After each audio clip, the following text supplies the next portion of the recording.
অনেক দিন পর বিয়েতে যে জম্বেশ একটা খাবার খেলাম। তো হ্যালো, আসসালামু আলাইকুম, welcome to our page Aladdin and genie. সবাই কেমন আছেন? আশা করছি ভালো আছেন, আমরাও ভালো আছি আলহামদুলিল্লাহ। চলে আসলাম লিজার বিয়ে খাওয়ার জন্য। তো বিয়েতে কী কী ছিল সেটাই দেখিয়ে দিচ্ছি। এটা ছিল হচ্ছে আমড়ার আচার, সাথে ছিল হচ্ছে মুরগির একটা কারি টাইপের ঝোল টাইপের, সাথে ছিল হচ্ছে খাসির কুরমা, গরুর কালাবুনা, তারপরে ছিল হচ্ছে পোলাও, সাদা পোলাও, সালাদ তো ছিলই, আর সাথে ছিল হচ্ছে চিংড়ি মাছ, ছিল মুগ ডাল দিয়ে গরুর মাংস, 7 আপ জর্দা, এগুলো তো ছিলই।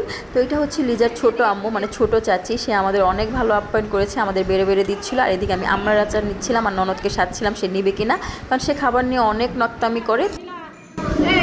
আচার খাবা?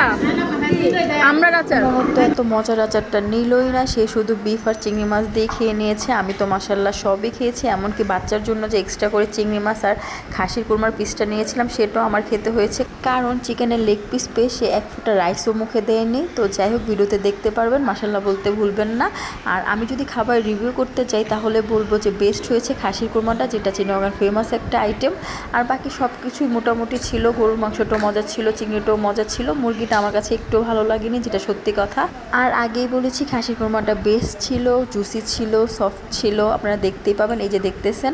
আর আমরা যার বিয়ে খেয়েছি, যার বিয়ে উপলক্ষে খাওয়া দাওয়া লিজা, তার জন্য সবাই দোয়া করবেন, তার জন্য শুভকামনা রইল, আগামী দিনগুলো যাতে বর নিয়ে ভালো থাকে।